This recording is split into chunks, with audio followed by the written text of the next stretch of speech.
Rebel ಟಿವಿಗೆ ಸ್ವಾಗತ. Top 5 ಸುದ್ದಿಗಳನ್ನ ಒಂದೊಂದಾಗಿ ನೋಡ್ತಾ ಹೋಗೋಣ. ಮೊದಲಿಗೆ ಸಿಪಿ ರಾಧಾಕೃಷ್ಣನ್ ಅವರ ಬಗ್ಗೆ. ಭಾರತದ 15ನೇ ಉಪರಾಷ್ಟ್ರಪತಿಯಾಗಿ ಆಯ್ಕೆಯಾಗಿದ್ದಾರೆ ಸಿಪಿ ರಾಧಾಕೃಷ್ಣನ್ ಅವರು.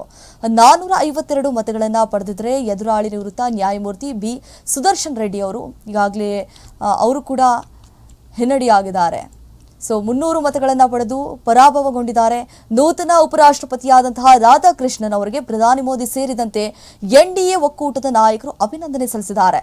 ಇನ್ನು ರಾಧಾಕೃಷ್ಣನ್ ಯಾರು, ಅವರ ಹಿನ್ನೆಲೆ ಏನು ಅನ್ನೋದನ್ನ ನೋಡೋದಾದ್ರೆ 1957ರಲ್ಲಿ ತಮಿಳುನಾಡಿನ ಕೊಂಗು ಪ್ರದೇಶದ ತಿರುಪೂರಿನಲ್ಲಿ ಜನಿಸಿದ್ದಾರೆ.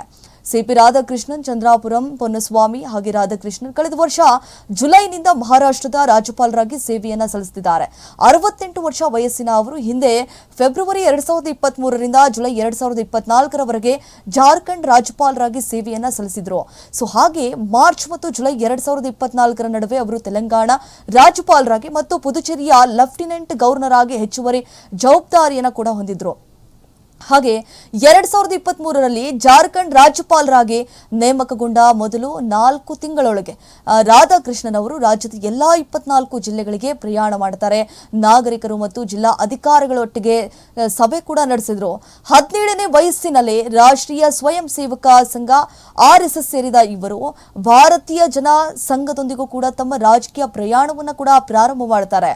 1998 ಮತ್ತು 99ರಲ್ಲಿ 2 ಬಾರಿ ಕೊಯಮತ್ತೂರು ಲೋಕಸಭಾ ಕ್ಷೇತ್ರದಿಂದ ಆಯ್ಕೆಯಾಗ್ತಾರೆ. ತಮಿಳುನಾಡು ಬಿಜೆಪಿ ಮುಖ್ಯಸ್ಥರಾಗಿದ್ದಾಗ 2004ರಿಂದ 2007ರವರೆಗೂ ಕೂಡ ಅವರು 93 ದಿನಗಳ ಕಾಲ 13,000 ಕಿಲೋಮೀಟರ್ ರಥಯಾತ್ರೆಯನ್ನು ಕೂಡ ಕೈಗೊಂಡಿರ್ತಾರೆ. ಭಾರತದ ಎಲ್ಲಾ ನದಿಗಳ ಜೋಡಣೆ, ಭಯೋತ್ಪಾದನೆ ನಿರ್ಮೂಲನೆ ಹಾಗೆ ಏಕರೂಪ ನಾಗರಿಕ ಸಂಹಿತೆ ಜಾರಿ, ಅಸ್ಪೃಶ್ಯತೆ ಅದನ್ನ ಹೋಗಲಾಡಿಸುವುದು ಮತ್ತು ಮಾದಕ ದ್ರವ್ಯಗಳ ಪಿಡುಗನ್ನ ಎದುರಿಸುವುದು ಹೀಗೆ ಮುಂತಾದ ಬೇಡಿಕೆಗಳನ್ನ ಮುಂದಿಟ್ಕೊಂಡು ಈ ಯಾತ್ರೆಯನ್ನ ಆಯೋಜಿಸಲಾಗಿತ್ತು. ಅವರು ವಿಭಿನ್ನ ಕಾರಣಗಳಿಗಾಗಿ ಇನ್ನು 2 ಪಾದಯಾತ್ರೆಗಳನ್ನ ಕೂಡ ಕೈಗೊಂಡಿದ್ರು. 4 ದಶಕಗಳಿಗೂ ಹೆಚ್ಚು ಅನುಭವವನ್ನ ಹೊಂದಿರುವಂತಹ ರಾಧಾಕೃಷ್ಣನ್ ಅವರು ತಮಿಳುನಾಡಿನ ರಾಜಕೀಯ ಮತ್ತು ಸಾರ್ವಜನಿಕ ಜೀವನದಲ್ಲಿ ಗೌರವಾನ್ವಿತ ಹೆಸರನ್ನ ಕೂಡ ಹೊಂದಿದ್ದಾರೆ. ಹಾಗೆ 1957ರಲ್ಲಿ ತಮಿಳುನಾಡಿನ ತಿರುಪೂರಿನಲ್ಲಿ ಜನಿಸಿದಂತಹ ಅವರು ಕೊಯಮತ್ತೂರಿನ ಚಿದಂಬರಂ ಕಾಲೇಜಿನಿಂದ BBA ಪದವಿ ಪಡೆದಿದ್ದಾರೆ. ಒಬ್ಬ ಉತ್ಸಾಹಿ ಕ್ರೀಡಾಪಟುವಾಗಿದ್ರು. ಇವರು ಟೇಬಲ್ ಟೆನ್ನಿಸ್ನಲ್ಲೂ ಕೂಡ ಆಟ ಆಡ್ತಿದ್ರು.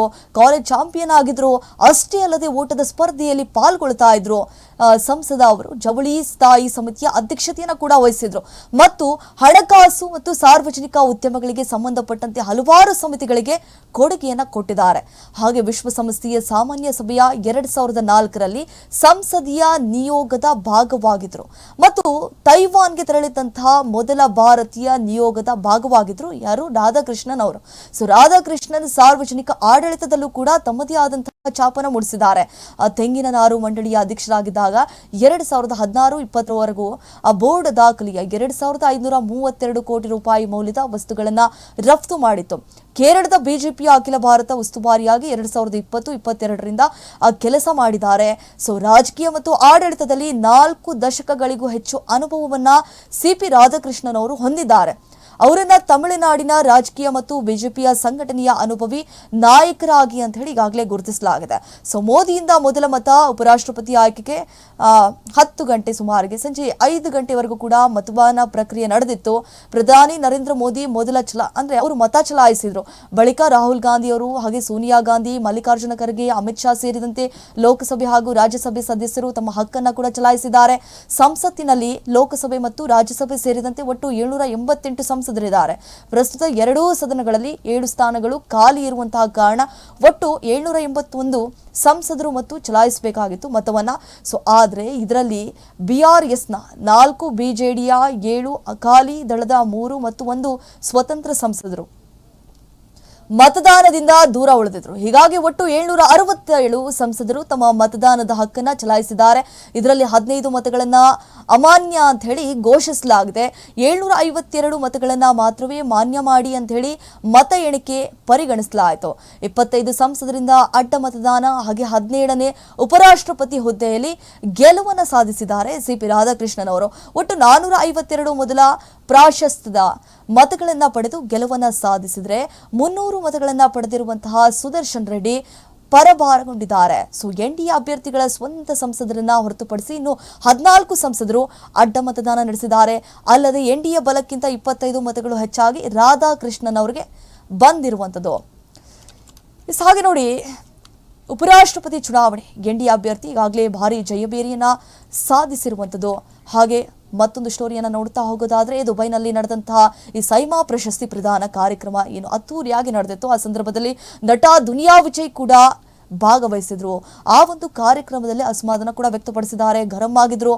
ಕನ್ನಡ ಚಿತ್ರರಂಗವನ್ನ ಸರಿಯಾಗಿ ಗೌರವಿಸಿಲ್ಲ ಅಂತ ಹೇಳಿ ಅವರು ಅಸಮಾಧಾನ ಕೂಡ ವ್ಯಕ್ತಪಡಿಸಿದ್ದಾರೆ. ಕಾರ್ಯಕ್ರಮವೊಂದರಲ್ಲಿ ಮಾತನಾಡಿದಂತಹ ವಿಡಿಯೋ ಸಖತ್ ವೈರಲ್ ಆಗ್ತಾ ಇದೆ ಸೋಷಿಯಲ್ ಮೀಡಿಯಾದಲ್ಲಿ. ಸೊ ನೆಟ್ಟಿಗರು ಹಲವು ಬಗೆಯ ಕಮೆಂಟ್ಗಳನ್ನು ಮಾಡ್ತಿದ್ದಾರೆ.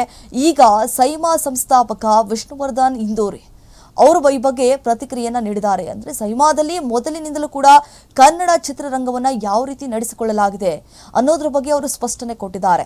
ಸೊ ಕನ್ನಡ ಚಿತ್ರರಂಗವನ್ನ ಸೈಮಾ ನಡೆಸಿಕೊಳ್ಳುವ ರೀತಿಗೆ ಸಂಬಂಧಪಟ್ಟಂತೆ ಸಾಮಾಜಿಕ ಮಾಧ್ಯಮ ಮತ್ತು ಈ ಸುದ್ದಿ ಮಾಧ್ಯಮಗಳಲ್ಲಿ ಕೆಲವು ಪೋಸ್ಟ್ಗಳನ್ನ ನಾನು ನೋಡಿದ್ದೇನೆ. ಯಾಕಂದರೆ ಸೈಮಾದಲ್ಲಿ ನಾವು ಯಾವಾಗಲೂ ಕೂಡ ದಕ್ಷಿಣ ಭಾರತದ 4 ಚಿತ್ರರಂಗಗಳ ಬಗ್ಗೆ ಅಪಾರ ಗೌರವ ಮತ್ತು ಪ್ರೀತಿಯನ್ನು ಹೊಂದಿದ್ದೇವೆ. ಸೊ ಕಳೆದ 13 ಆವೃತ್ತಿಗಳಲ್ಲಿ ಅವರನ್ನು ಸಮಾನವಾಗಿ ನಡೆಸಿಕೊಂಡಿದ್ದೇವೆ ಅನ್ನೋದನ್ನು ನಾನು ಸ್ಪಷ್ಟಪಡಿಸಲು ಕೂಡ ಬಯಸ್ತೇನೆ ಅಂತ ಹೇಳಿ ವಿಷ್ಣುವರ್ಧನ್ ಇಂದೋರಿ ಅವರು ಹೇಳಿಕೆ ಬಿಡುಗಡೆ ಮಾಡಿದ್ದಾರೆ. ಸೈಮಾದಲ್ಲಿ ಮೊದಲ ದಿನ ತೆಲುಗು ಮತ್ತು ಕನ್ನಡಕ್ಕೆ, 2ನೇ ದಿನ ತಮಿಳು ಮತ್ತು ಮಲಯಾಳಂಗೆ ಮೀಸಲಾಗಿರುತ್ತದೆ. ಛಾಯಾಗ್ರಹಣದಿಂದ ಹಿಡಿದು ಅತ್ಯುತ್ತಮ ನಟನವರೆಗೂ ಕೂಡ ಎಲ್ಲಾ ಭಾಷೆಗಳಲ್ಲೂ ಕೂಡ ಪ್ರತಿಯೊಂದು ಪ್ರಶಸ್ತಿ ವಿಭಾಗವನ್ನ ಅನುಕ್ರಮವಾಗಿ ವಿತರಿಸಲಾಗುತ್ತದೆ.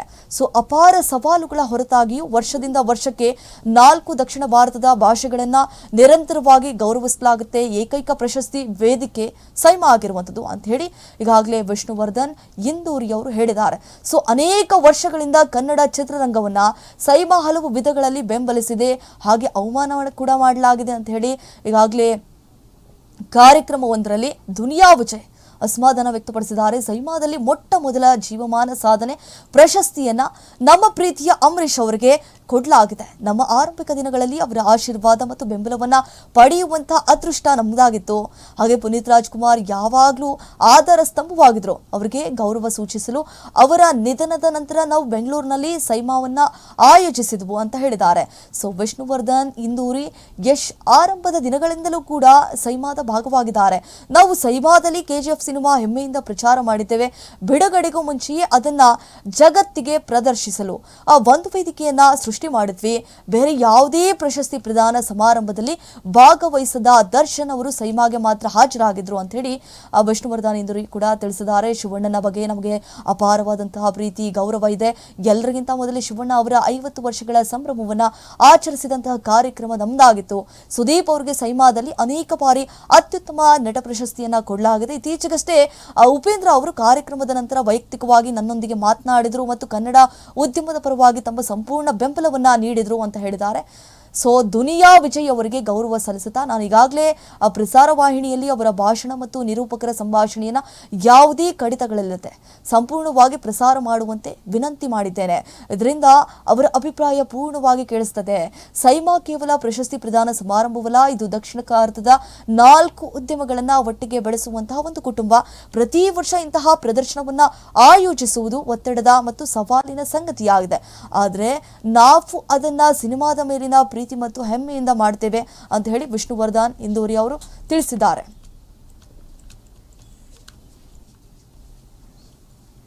ಉತ್ತರ ಕನ್ನಡ ಜಿಲ್ಲೆಯ ಬೆಳಗೇರಿ ಬಂದರಿನಲ್ಲಿ ವಶಕ್ಕೆ ಪಡೆದು ಸಂಗ್ರಹಿಸಲಾಗಿದ್ದಂತಹ ಸಾವಿರಾರು ಟನ್ಗಳಷ್ಟು ಕಬ್ಬಿಣದ ಅದಿರನ್ನ ಕದ್ದು ಅಕ್ರಮವಾಗಿ ಸಾಗಣೆ ಮಾಡಿದಂತಹ ಪ್ರಕರಣದಲ್ಲಿ ಶಾಸಕ ಸತೀಶ್ ಸೈಲ್ಗೆ ಜನಪ್ರತಿನಿಧಿಗಳ ವಿಶೇಷ ನ್ಯಾಯಾಲಯವು 7 ವರ್ಷ ಜೈಲು ಶಿಕ್ಷೆಯನ್ನು ವಿಧಿಸಿತ್ತು. ಈ ಪ್ರಕರಣಕ್ಕೆ ಸಂಬಂಧಪಟ್ಟಂತೆ ಇಸಿಐಆರ್ ದಾಖಲಿಸಿಕೊಂಡಿದ್ದಂತಹ ಇಡಿ ಸಹ ತನಿಖೆಯನ್ನು ಕೂಡ ಆರಂಭ ಮಾಡಿತ್ತು. ಇದೇ ಆಗಸ್ಟ್ 13 ಮತ್ತು 14ರಂದು ಸತೀಶ್ ಅವರ ಕಾರವಾರ ಮತ್ತು ಬೆಂಗಳೂರಿನ ಮನೆಗಳ ಮೇಲೆ ಏಕಾಏಕಿಯಾಗಿ ದಾಳಿಯನ್ನು ನಡೆಸಿದ್ರು. ಇದೇ ಸಂದರ್ಭದಲ್ಲಿ ರೂಪಾಯಿ 13 ಕೋಟಿಯಷ್ಟು ನಗದು ಮತ್ತು ಚಿನ್ನಾಭರಣ ವಶಕ್ಕೆ ಪಡೆದುಕೊಂಡಿದ್ರು. ಸೊ ಹಾಗೆ ಪ್ರಕರಣಕ್ಕೆ ಸಂಬಂಧಪಟ್ಟಂತೆ ವಿಚಾರಣೆಗೆ ಹಾಜರಾಗುವಂತೆ ಸತೀಶ್ ಅವರಿಗೆ ಸಮನ್ಸ್ ಕೂಡ ಜಾರಿ ಮಾಡಿತ್ತು.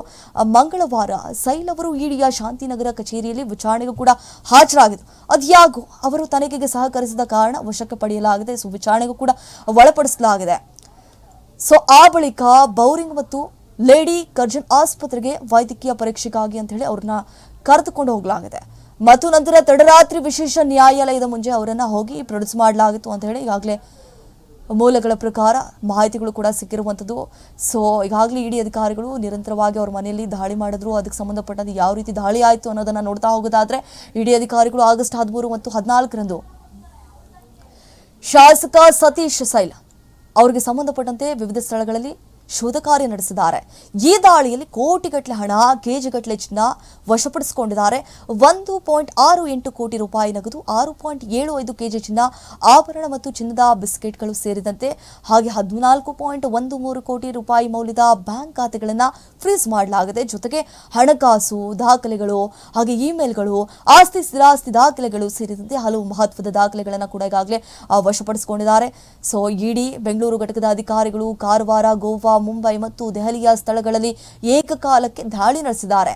ಆ ದಾಳಿಯ ಸಂದರ್ಭದಲ್ಲಿ ಸತೀಶ್ ಸೈಲ್ ಅವರು ಬೆಂಗಳೂರಿನ ವಿಧಾನಸಭಾ ಅಧಿವೇಶನದಲ್ಲಿ ಭಾಗವಹಿಸ್ತಾ ಇದ್ದಂತಹ ಕಾರಣ ಅವರು ಮನೆಯಲ್ಲಿ ಇರಲಿಲ್ಲ ಅಂತ ಹೇಳಿ ಈಗಾಗಲೇ ಆ ರಿಪೋರ್ಟ್ ಕೂಡ ಬಂದಿರುವಂಥದ್ದು. ಹಾಗೆ ದಾಳಿಯು ಬೇಲೆಕೆರೆ ಅಕ್ರಮ ಅದಿರು ಸಾಗಾಟ ಪ್ರಕರಣಕ್ಕೆ ಸಂಬಂಧಪಟ್ಟಿದ್ದು.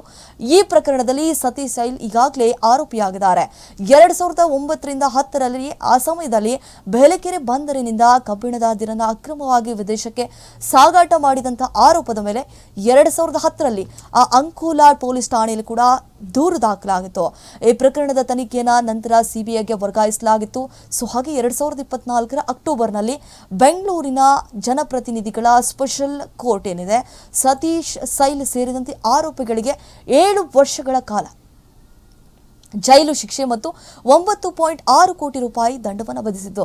ಆದರೆ ಕರ್ನಾಟಕ ಹೈಕೋರ್ಟ್ನಲ್ಲಿ ಮೇಲ್ಮನವಿ ಸಲ್ಲಿಸಿದ ಸತೀಶ್ ಸೈಲ್ ಶಿಕ್ಷೆಯನ್ನ ಅಮಾನತುಗೊಳಿಸಿದ್ರು, ಜಾಮೀನು ಪಡೆದು ಬಿಡುಗಡೆಯಾಗಿದ್ರು. ಈಗ ಅಕ್ರಮ ಹಣ ವರ್ಗಾವಣೆ PMLA ಕಾಯ್ದೆಯಡಿ ಇಡಿ ಅಧಿಕಾರಿಗಳು ದಾಳಿಯನ್ನು ಕೂಡ ನಡೆಸಿದ್ರು ಅಂತ ಹೇಳಲಾಗ್ತಾ ಇದೆ. ಈ ಪರಿಣಾಮ ಇದೀಗ ಸತೀಶ್ ಸೈಲ್ ಬಂಧನವಾಗಿದ್ದಾರೆ.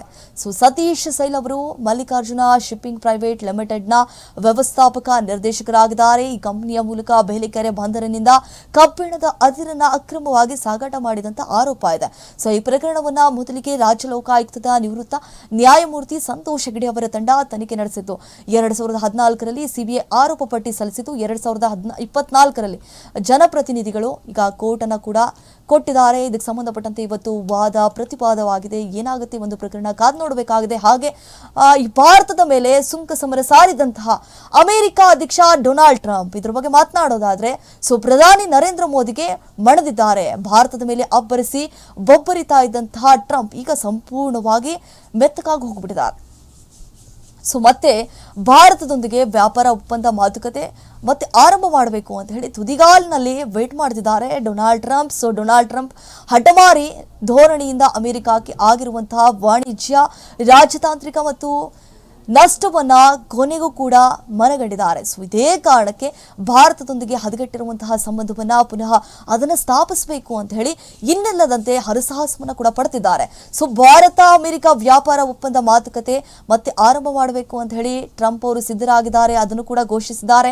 ಉಭಯ ದೇಶಗಳ ನಡುವಿನ ವ್ಯಾಪಾರ ಅಡೆತಡೆಗಳನ್ನ ನಿವಾರಿಸಲು ಮುಂಬರುವಂತಹ ವಾರಗಳಲ್ಲಿ ನನ್ನ ಆತ್ಮೀಯ ಸ್ನೇಹಿತ ಪ್ರಧಾನಿ ಮೋದಿ ಅವರೊಂದಿಗೆ ಮಾತನಾಡಲು ಎದುರು ಕಾಯ್ತಾ ಇದ್ದೇನೆ. ಸೊ ನಮ್ಮ ಎರಡೂ ಮಹಾನ್ ದೇಶಗಳಿಗೆ ಯಶಸ್ವಿ ತೀರ್ಮಾನಕ್ಕೆ ಬರಲು ಯಾವುದೇ ರೀತಿಯಾದಂತಹ ತೊಂದರೆಗಳು ಇಲ್ಲ ಸೊ ಅನ್ನೋದು ನನಗೆ ಖಚಿತವಾಗಿದೆ ಅಂತ ಹೇಳಿ ಟ್ವೀಟ್ ಮಾಡಿದ್ದಾರೆ. ಸೊ ಹಾಗೆ ತಮ್ಮ ಸಾಮಾಜಿಕ ಮಾಧ್ಯಮ ವೇದಿಕೆ ಆದಂತಹ ಟ್ರೂತ್ ಸೋಷಿಯಲ್ ಮೀಡಿಯಾದಲ್ಲಿ ಸುದೀರ್ಘವಾದಂತಹ ಪೋಸ್ಟ್ ಮಾಡಿದ್ದಾರೆ. ಟ್ರಂಪ್ ಟ್ವೀಟ್ಗೆ ಪ್ರಧಾನಿ ನರೇಂದ್ರ ಮೋದಿ ಟ್ವೀಟ್ಗೆ ಮೂಲಕವೇ ಪ್ರತಿಕ್ರಿಯೆಯನ್ನು ಕೊಟ್ಟಿದ್ದಾರೆ.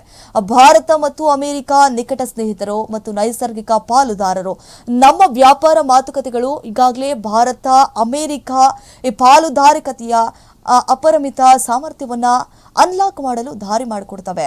ಸೊ ಅಂತ ಹೇಳಿ ನನಗೆ ತುಂಬಾ ವಿಶ್ವಾಸ ಇದೆ. ಇದ್ರ ಬಗ್ಗೆ ನಮ್ಮ ತಂಡಗಳು ಇದ್ರ ಬಗ್ಗೆ ಚರ್ಚೆಗಳನ್ನು ಆದಷ್ಟು ಬೇಗ ಮುಗಿಸುವಂತಹ ನಿಟ್ಟಿನಲ್ಲಿ ಕೆಲಸ ಮಾಡ್ತಿದ್ದಾರೆ. ಅಧ್ಯಕ್ಷ ಟ್ರಂಪ್ ಅವರೊಂದಿಗೆ ಮಾತನಾಡಲು ನಾನು ಎದುರು ಕಾಯ್ತಾ ಇದ್ದೇನೆ. ಉಜ್ವಲ ಮತ್ತು ಸಮೃದ್ಧ ಭವಿಷ್ಯವನ್ನ ಭದ್ರಪಡಿಸಿಕೊಳ್ಳಲು ಒಟ್ಟಾಗಿ ಕೆಲಸ ಮಾಡ್ತೀನಿ ಅಂತ ಹೇಳಿ ಪೋಸ್ಟ್ ಮಾಡಿದ್ದಾರೆ. ರಷ್ಯಾದಿಂದ ತೈಲ ಖರೀದಿ ಮತ್ತು ಶೇಕಡ 50% ತೆರಿಗೆ ಹಿನ್ನೆಲೆಯಲ್ಲಿ ಅಮೆರಿಕ ಮತ್ತು ಭಾರತ ನಡುವಿನ 20 ವರ್ಷಗಳ ಆತ್ಮೀಯ ಸಂಬಂಧ ಬಹುತೇಕವಾಗಿ ಹದಗೆಟ್ಟು ಹೋಗ್ಬಿಟ್ಟಿದೆ.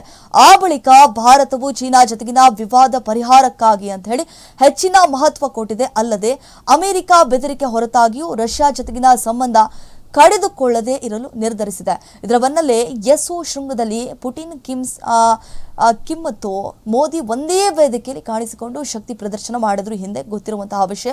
ಸೊ ಹಾಗೆ ವಿರೋಧಿಗಳ ಒಗ್ಗಟ್ಟು ಟ್ರಂಪ್ ಅವರನ್ನ ವಿಚಲಿತ ಮಾಡಿತು. ಇದೀಗ ಟ್ರಂಪ್ ಅವರು ಮೋದಿಯವರ ಕುರಿತು ಮೃದು ಧೋರಣೆ ತೋರಿಸುತ್ತಿದ್ದಾರೆ. ಈ ಹಿಂದೆ ಮೋದಿ ಅದ್ಭುತ ಪ್ರಧಾನಿ, ಅವರೊಂದಿಗೆ ಎಂದಿಗೂ ಸ್ನೇಹಿತರಾಗಿರ್ತೀನಿ ಅಂತ ಹೇಳಿದಂತಹ ಟ್ರಂಪ್ ಅವರು ಇದೀಗ ಆತ್ಮೀಯ ಸ್ನೇಹಿತನೊಂದಿಗೆ ಮಾತನಾಡಲು ನಾನು ಕಾಯ್ತಾ ಇದ್ದೇನೆ ಅಂತ ಹೇಳಿ ಈಗಾಗಲೇ ಪೋಸ್ಟ್ ಮಾಡಿರುವಂಥದ್ದು. ಸೊ ನಾನು ಅವರನ್ನ ಭೇಟಿಯಾಗೋದಕ್ಕಂತ ಹೇಳಿ ಕಾಯ್ತಾ ಇದ್ದೇನೆ ಅಂತ ಹೇಳಿ ಈಗಾಗಲೇ ಟ್ರಂಪ್ ಅವರು ಕೂಡ ವೇಟ್ ಮಾಡ್ತಾ ಇದ್ದಾರೆ. ಸೊ ಹಾಗೆ ನೋಡಿ, ಪ್ರಸ್ತುತ ಟ್ವೀಟ್ ಮಾಡುವಂತಹ ಮೂಲಕ ಈ ಒಂದು ವಿಚಾರವನ್ನು ಕೂಡ ಅವರು ಟ್ವೀಟ್ನಲ್ಲಿ ತಿಳಿಸಿರುವಂಥದ್ದು.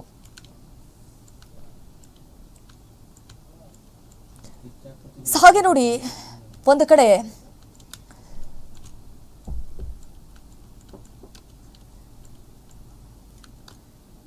ಈ ಟ್ರಂಪ್ ಹೇಳಿಕೆಗೆ ಮೋದಿ ಅವರು ಕೂಡ ರಿಯಾಕ್ಟ್ ಮಾಡಿದ್ದಾರೆ. ಉತ್ತಮ ದಾರಿ, 2 ರಾಷ್ಟ್ರಗಳ ಉಜ್ವಲ, 2 ಸಮೃದ್ಧ ಭವಿಷ್ಯವನ್ನ ಭದ್ರಪಡಿಸಿಕೊಳ್ಳಲು ನಾವು ಒಟ್ಟಾಗಿ ಕೆಲಸ ಮಾಡ್ತಾ ಇದ್ದೇವೆ ಅಂತ ಹೇಳಿ ಪ್ರಧಾನಿ ಮೋದಿ ಅವರು ಕೂಡ ಟ್ವೀಟ್ ಮಾಡಿದ್ದಾರೆ. ಮತ್ತೊಂದು ಸುದ್ದಿನ ನೋಡ್ತಾ ಹೋಗೋದಾದ್ರೆ, ಈ ನಗರ ಮಂದಿ ಹಳ್ಳಿಗೆ ಹೋಗಿ ಜೀವನ ನಡೆಸುವುದು ಎಂದ್ರೆ ಅದು ಸುಲಭದ ಮಾತು ಅಲ್ಲವೇ ಅಲ್ಲ. ಹಳ್ಳಿ ಜೀವನದಲ್ಲಿ ಸಾಕಷ್ಟು ಚಾಲೆಂಜ್ಗಳು ಬರ್ತಾ ಇರ್ತವೆ. ಸೊ ಇದನ್ನ ಯಾವ ರೀತಿ ಫೇಸ್ ಮಾಡ್ತಾರೆ ಅನ್ನೋದು ಈ ಒಂದು ಗೇಮ್ ಅಂತ ಹೇಳ್ಬೋದು. ಈ ಒಂದು ಗೇಮ್ನಲ್ಲಿ 12 ಸ್ಪರ್ಧಿಗಳು ಹೋಗಿದ್ರು. ಈ ಪೈಕಿ 4 ಶೋನಿಂದ ಹೊರ ನಡೆದಿದ್ದಾರೆ. ಸೊ ಒಬ್ಬರು ಎಲಿಮಿನೇಟ್, ಒಬ್ಬರು ಗಾಯಾಳು ಹಾಗೂ ಮತ್ತಿಬ್ಬರು ವೈಯಕ್ತಿಕ ಕಾರಣ ಕೊಟ್ಟು ಆ ಆಟದಿಂದ ಹಿಂದೆ ಸರಿದಿದ್ದಾರೆ ಅನ್ನುವಂತಹ ಮಾಹಿತಿ ಸಿಕ್ಕಿದೆ. ಸೊ ಈ ಮಧ್ಯೆ ಶೋನಿಂದ ಹೊರಬಂದ ಆಶ್ ಮೆಲೋ ಸ್ಕೈಲರ್ ಒಂದು ಗಂಭೀರ ಆರೋಪವನ್ನು ಕೂಡ ಮಾಡಿದ್ದಾರೆ. ದುನಿಯಾ ವಿಜಯ್ ಅವರ ಸಿನಿಮಾದಲ್ಲಿ ನಿರ್ದೇಶಿಸಿದಂತಹ ಸಿನಿಮಾದಲ್ಲಿ ಅವರು ನಟಿಸಿದ್ರು. ಈ ಭೀಮಾ ಸಿನಿಮಾದಲ್ಲಿ ಆಶ್ ಮೆಲೋ ಸ್ಕೈಲರ್ ಅವರು ಒಂದು ಪಾತ್ರದಲ್ಲಿ ಕಾಣಿಸಿಕೊಂಡಿದ್ರು. ರೀಲ್ಸ್ ಮಾಡಿಕೊಂಡು ಫೇಮಸ್ ಆಗಿದಂತಹ ಅವರಿಗೆ ಸಿನಿಮಾದಿಂದ ಜನಪ್ರಿಯತೆ ಕೂಡ ಸಿಕ್ಕಿತ್ತು. ಅವರನ್ನ ಬರೋಬ್ಬರಿ 10 ಲಕ್ಷ ಜನರು ಇನ್ಸ್ಟಾಗ್ರಾಮ್ನಲ್ಲಿ ಫಾಲೋ ಮಾಡ್ತಿದ್ದಾರೆ. ಅವರು ಹಳ್ಳಿ ಪವರ್ ಶೋನಲ್ಲಿ ಸಾಕಷ್ಟು ತಮ್ಮದೇ ಆದಂತಹ ಛಾಪನ್ನು ಕೂಡ ಕ್ರಿಯೇಟ್ ಮಾಡಿದ್ರು. ಸೊ ಆದರೆ 7 ದಿನಕ್ಕೆ ಅವರು ಸುಸ್ತಾಗ್ಬಿಟ್ಟಿದ್ದಾರೆ. ಸೊ ಹಳ್ಳಿ ಪವರ್ ಶೋನಲ್ಲಿ ವೈಯಕ್ತಿಕ ಕಾರಣ ಕೊಟ್ಟು ಮಂಗಳೂರಿನ ಸ್ನೇಹಾ ಶೆಟ್ಟಿ ಹೊರ ಹೋಗೋದಾಗಿ ಅಕುಲ್ ಬಾಲಾಜಿ ಎದುರು ಹೇಳಿದ್ರು. ಮತ್ತೆ ಯಾರಾದ್ರೂ ಶೋನಿಂದ ಹೊರ ಹೋಗ್ತೀರಿ ಅಂತಂದ್ರೆ ಕೈ ಎತ್ತಿ ಅಂತ ಕೂಡ ಅಕುಲ್ ಅವರು ಕೇಳಿದ್ರು ಆ ಶೋನಲ್ಲಿ. ಆಗ ಆಶ್ ಕೈ ಮೇಲೆತ್ತಿದ್ದಾರೆ. ಇದೇ ಸಂದರ್ಭದಲ್ಲಿ ಅವರು ವೈಯಕ್ತಿಕ ಕಾರಣ ಎಂದಷ್ಟೇ ಹೇಳಿದ್ದಾರೆ. ಶೋನಿಂದ ಹೊರಬಂದು ಇನ್ಸ್ಟಾಗ್ರಾಮ್ನಲ್ಲಿ ಆಶ್ ಪೋಸ್ಟ್ ಒಂದನ್ನು ಹಾಕೊಂಡಿದ್ದಾರೆ. ಈ ಪೋಸ್ಟ್ನಲ್ಲಿ ಅವರು ವಿವರವಾಗಿ ಬರೆದುಕೊಂಡಿದ್ದಾರೆ, ನಾನು ನನ್ನ ಎಲ್ಲಾ ಪ್ರೇಕ್ಷಕರನ್ನ ಮತ್ತು ಕಾರ್ಯಕ್ರಮದ ವೀಕ್ಷಕರನ್ನ ನಿಜವಾಗಿಯೂ ಗೌರವಿಸ್ತೇನೆ. ನನ್ನನ್ನ ಕೆಟ್ಟ ರೀತಿಯಲ್ಲಿ ತೋರಿಸಿದ್ರಿಂದ ಕಾರ್ಯಕ್ರಮವನ್ನ ನಾನು ಬಿಟ್ಟು ಹೋಗ್ತಾ ಇದ್ದೇನೆ. ಸೊ ಹಾಗೆ ನಾನು ಮಾತನಾಡಿದಂಥ ಎಲ್ಲ ಮಾತುಗಳನ್ನು ನೀವು ನೋಡಿರಬಹುದು. ಅದರಲ್ಲಿ ನಾನು ನನ್ನ ಎಲ್ಲ ಪ್ರೇಕ್ಷಕರನ್ನ ಮತ್ತು ಹಳ್ಳಿ ಪವರ್ ಶೋನ ಗೌರವಿಸಿದ್ದೇನೆ. ಆದರೆ ನನ್ನ ಮಾತುಗಳನ್ನು ತಪ್ಪಾಗಿ ಚಿತ್ರಿಸಿ ಕೆಳಕ್ಕೆ ಹಾಕುವ ರೀತಿಯಲ್ಲಿ ತೋರಿಸಲಾಗಿದೆ ಅಂತ ಈಗಾಗಲೇ ಅವರು ಹೇಳಿಕೊಂಡಿದ್ದಾರೆ. ಸೊ ಹಳ್ಳಿ ಪವರ್ನಲ್ಲಿ 12 ಸ್ಪರ್ಧಿಗಳು ಏನು ತೆರಳಿದ್ರು, ಅದರಲ್ಲಿ ಈಗ ಆಶ್ ಮೆಲೋ ಸ್ಕೈಲರ್ ಆ ಒಂದು ಗೇಮ್ನಿಂದ ಹೊರ ಬಂದಿದ್ದಾರೆ. ಸೊ ಇವತ್ತು ಟಾಪ್ 5ನ ಸುದ್ದಿಗಳು ನೋಡ್ತಾರೆ ರೆಬೆಲ್ ಟಿವಿ.